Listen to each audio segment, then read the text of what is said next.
Sofiane Diop et Boubacar Kamara, deux parcours, une même désillusion. Le dilemme des binationaux, un choix lourd de conséquences. Depuis plusieurs années, le Sénégal, comme beaucoup de nations africaines, se retrouve face à un phénomène récurrent, le choix des joueurs binationaux. Formés en Europe, bénéficiant de l'encadrement et des infrastructures de haut niveau, ces jeunes talents issus de l'immigration doivent, à un moment donné, faire un choix crucial pour leur carrière internationale. Deux options s'offrent à eux. Rejoindre le pays d'origine de leurs parents ou grands-parents, souvent plus accueillants et où ils auront un rôle majeur dans l'équipe. Opter pour la sélection européenne qui les a vus grandir, avec l'espoir de briller sur la scène mondiale, mais en courant le risque d'être cantonnés à un rôle secondaire ou d'être simplement écartés au moindre faux pas. Si certains ont fait le choix du cœur et de la raison en optant pour le Sénégal, d'autres ont préféré attendre une opportunité avec une sélection européenne ou maghrébine, pensant que ce choix leur garantirait une carrière plus prestigieuse.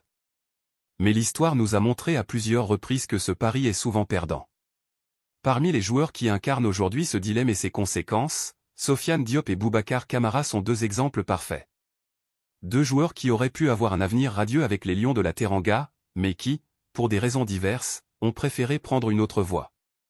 Un choix qu'ils pourraient bien regretter à l'avenir, tant leur situation internationale semble aujourd'hui incertaine. Sofiane Diop, un talent bridé par un choix précipité. Un joueur prometteur, mais un avenir bouché.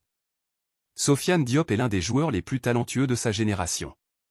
Formé au Stade Rennais, puis passé par l'AS Monaco où il s'est imposé comme un joueur technique, percutant et créatif, il a toutes les qualités d'un ailier moderne.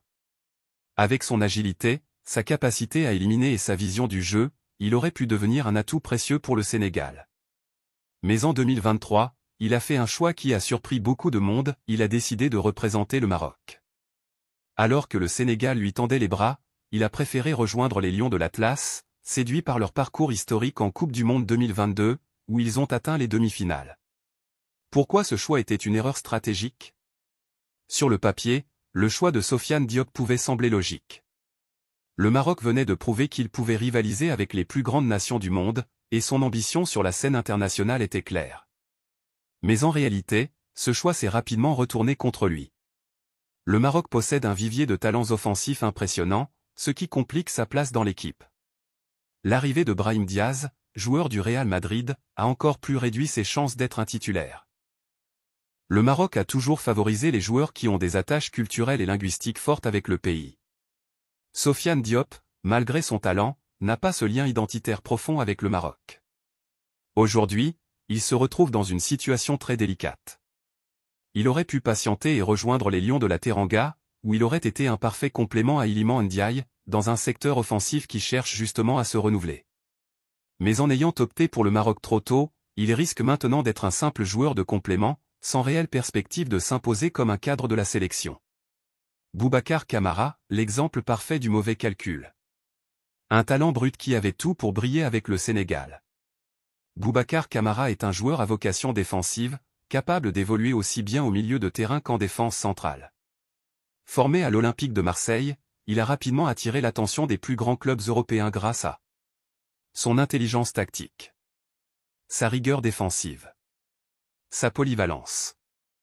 Alors qu'Aliou Cissé l'avait officiellement convoqué en équipe nationale en 2022, tout indiquait que le joueur allait répondre favorablement. Mais c'est à ce moment-là que Didier Deschamps est intervenu. Un piège tendu par la France. Sentant que le Sénégal était sur le point de récupérer un joueur de grande qualité, le sélectionneur des Bleus a décidé de convoquer Kamara avec l'équipe de France. Un choix qui a semblé séduire le joueur, pensant qu'il pourrait se faire une place chez les champions du monde 2018. Mais en réalité, cette convocation n'avait qu'un seul objectif, empêcher le Sénégal d'avoir un joueur supplémentaire de haut niveau. Aujourd'hui, la situation est sans appel. Boubacar Kamara n'a joué que 3 matchs avec les Bleus, sans jamais être un élément clé. La concurrence au milieu de terrain est trop forte, avec des joueurs comme Tchouaméni, Rabiot, Camavinga et Fofana.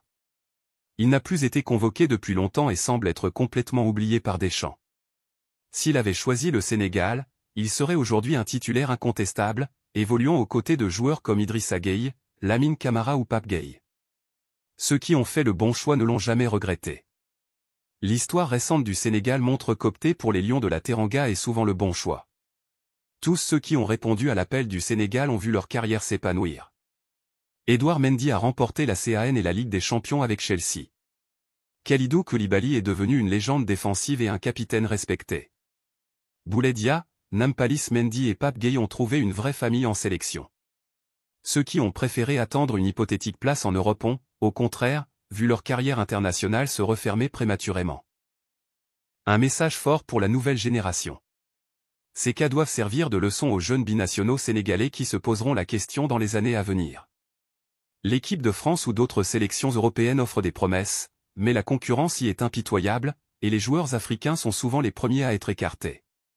Le Sénégal, quant à lui, offre une réelle opportunité de briller, de devenir un cadre d'une nation en pleine ascension, et de jouer des compétitions prestigieuses comme la CAN et la Coupe du Monde. Le message est donc clair. Ne laissez pas passer votre chance. Le Sénégal est une équipe ambitieuse, qui respecte et valorise ses joueurs. Faites le bon choix avant qu'il ne soit trop tard. Conclusion, une décision qui change une carrière. Les exemples de Sofiane Diop et Boubacar Kamara doivent être médités. Ils avaient tout pour réussir avec le Sénégal, mais leur impatience et leurs calculs stratégiques les ont menés dans une impasse. Pendant ce temps, les Lions de la Teranga continuent de grandir et d'affirmer leur place parmi les meilleures équipes du monde. À vous de réagir. Pensez-vous que ces joueurs ont fait une erreur? Le Sénégal doit-il encore leur tendre la main? Commentez et abonnez-vous à Écho du Ballon pour suivre toute l'actualité du football sénégalais.